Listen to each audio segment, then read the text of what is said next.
In this section, we will learn how to navigate through the code while debugging using the Debugging Pane tools. The category is debugging techniques, and this itself is a question that how to navigate through the code at the time of debugging.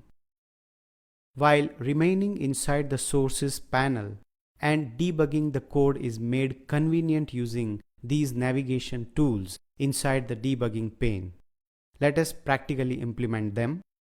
Let me provide the values and click on the button. Once the debugger has paused, you can start navigating throughout the functions and code.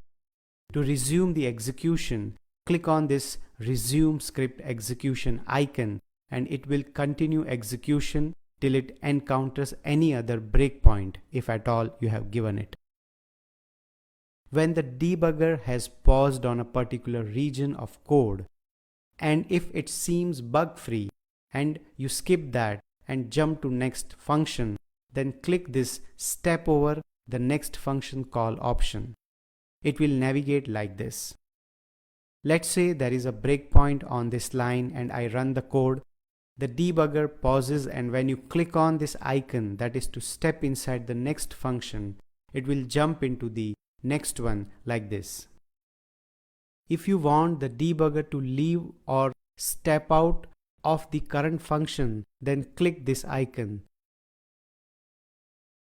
In case you want to debug the code step by step and monitor the code flow, press this step option, which will navigate line by line code. When there are various breakpoints in the code and you want to deactivate them all at once, then click this Deactivate All Breakpoints option. Observe here when you deactivate them and let me resume the execution. And when I click on the button now, the debugger does not pause, so the breakpoints are deactivated. This is how you can navigate code and debug in the browser itself. In the forthcoming sections, we will learn debugging with different types of breakpoints.